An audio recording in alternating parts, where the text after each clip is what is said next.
This G1 Megatron by Prime 1 may be an old piece, but this has been a dream statue of mine ever since. I am Megatron.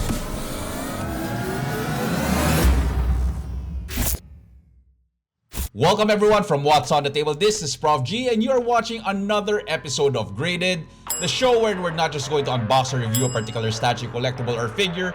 We are actually going to give it a grade at the end of each video. And for this episode, we are going to grade the Premium Masterline Megatron by Prime 1 Studio.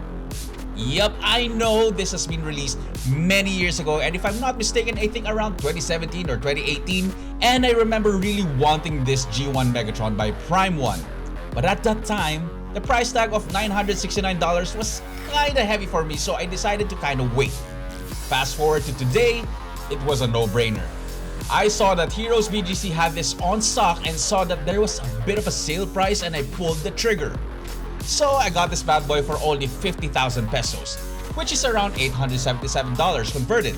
Good deal, Heroes, good deal. For the Heroes BGC team, thank you so much for securing me this one of the trusted statue and toy collectible store here in the Philippines. Now, as you can see right in front of you, we have the art box of the Generation 1 Megatron by Prime 1 Studio. And just for clarification, I only got the regular version as this one was the one available in my location. And actually, I don't mind not getting the two exclusive weapons like the mace and the sword of Megatron. I am okay with just his iconic gun, as I just want to display this with its Optimus Prime counterpart with just his gun as well. And once you open it up, you will only be greeted with one level of styro, and yeah, opening this up, I kinda got a little bit of a surprise as I remember Prime 1 did these types of packaging and they don't use wax paper to cover the parts, but instead, they use a white smooth cloth. So yeah, I kinda missed that. And if you're wondering why some of the cloth covers are out of place, that's because this particular piece was actually displayed in the store of Heroes, and that explains the discount. Hey man, as long as it's in perfect condition, I don't really mind.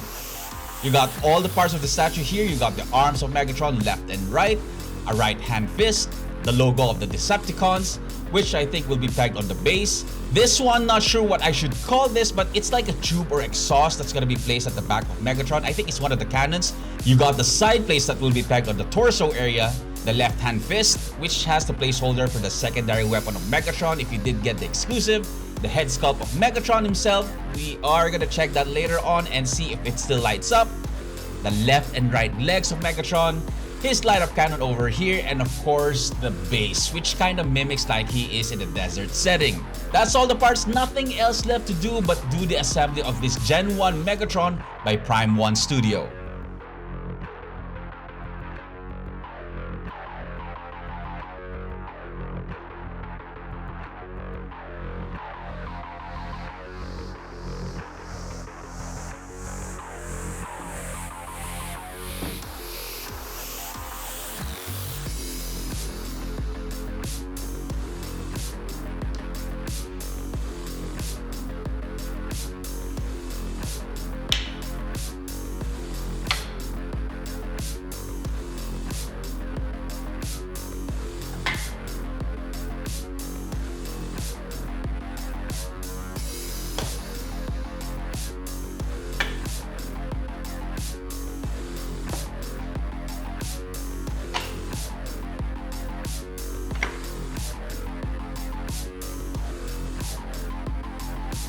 My collector friends, this is the Gen 1 Megatron by Prime 1 Studio.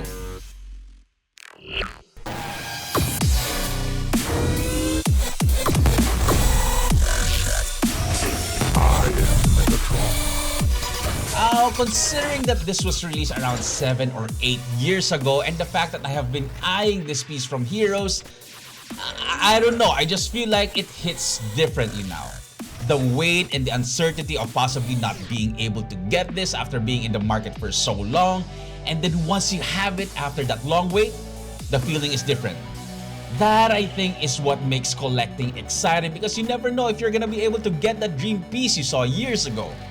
And looking at it now, man, even though it's an old piece and probably overshadowed by the numerous updated looking Transformer statues from the Michael Bay movies, I don't know, nothing beats the Gen 1 in my opinion. Now, if we belong to the same age group, then you already know this is the OG look of Megatron that we got used to seeing in the cartoons back in the day. So no matter what, this look will live forever. But this did come with design updates and modifications to somehow put the needed details and layers without compromising the original vision. Let's check this statue out, shall we? First, the base. What we got here is a simple yet effective looking base. Now don't get me wrong, when I said that it looks simple doesn't mean that it looks generic. No, not at all. It doesn't look generic because this actually still makes sense. It still gives you the scene as to where Megatron is. Now apart from the bottom layer of the base where it's mimicking a metal material with the logo of the Decepticons, cool looking add-on if I may say, Megatron appears to be standing on top of a rock formation surrounded by sand. So I am assuming he is in a desert or something, maybe like this scene right here in the photo. But I gotta say it, it's a combination of metal and rock formation. Now to be honest, I don't know how to feel about that because if they went with just rock formation, I would get it.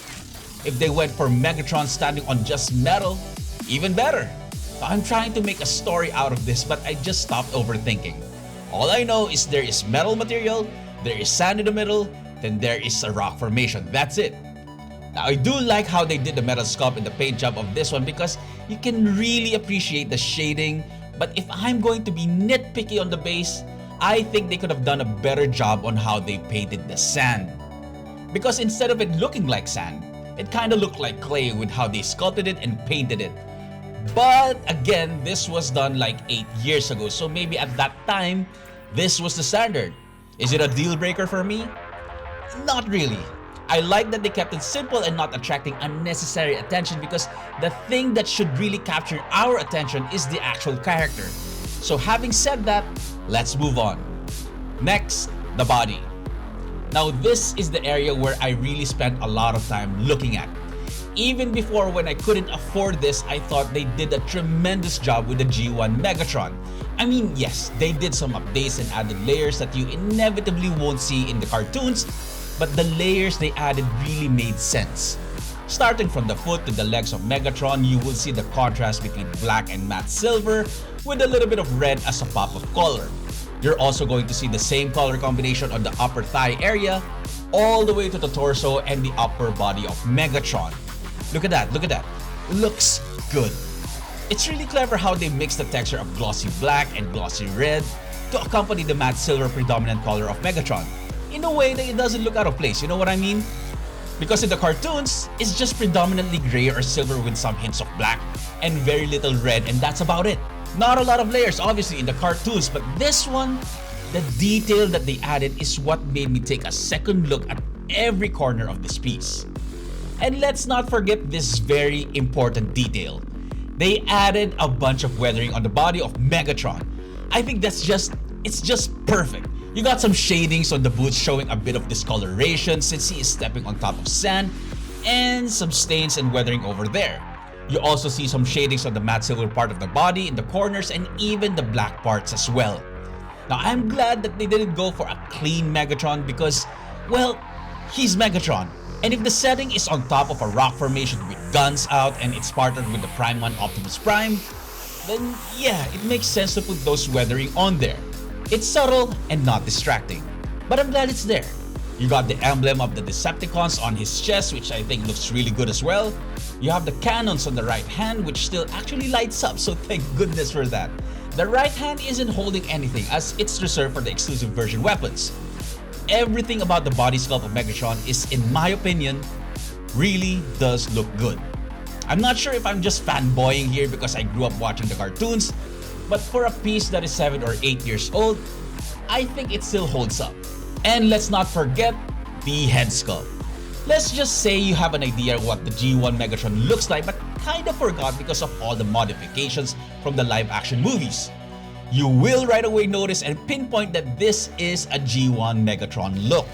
Now while I did appreciate that it still lights up and the overall head sculpt looks really good, I kinda low-key wish that they went for a much more sinister look of Megatron. You know, the one where he's smiling, like this one right here. Because this is how I remembered Megatron to be. Being the main villain in the Transformers franchise, I just think a smiling and much more sinister look for Megatron would have been a better choice. Not saying that this one is bad, it's actually awesome too. But imagine if we have two head sculpts or at least an interchangeable faceplate.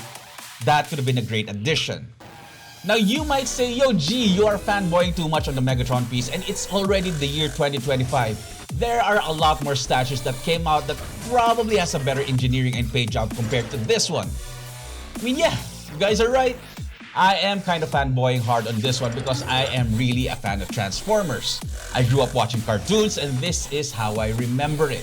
Yeah, they updated his look to adapt to the times with the new movies that came out, but put this beside the new Megatron designs from the live-action films, I will always pick the G1 design each and every time. I am Megatron. Combine that with my backstory of wanting to get this before but I couldn't. No matter how simple you might think this one is still a gem in my collection.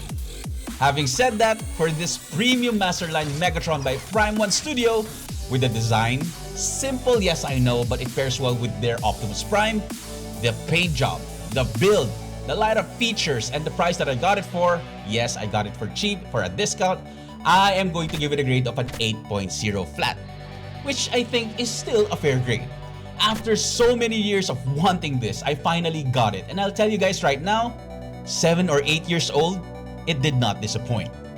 Thanks guys for watching another episode of Graded. If you like this video, please give me a solid by subscribing to the channel and turning on the notification bell, or just give me a shout at the comment section below.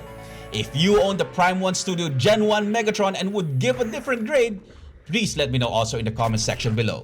Thanks again guys, this is Prof G and you just watched another episode of Graded. See you all in the next one. I am Megatron.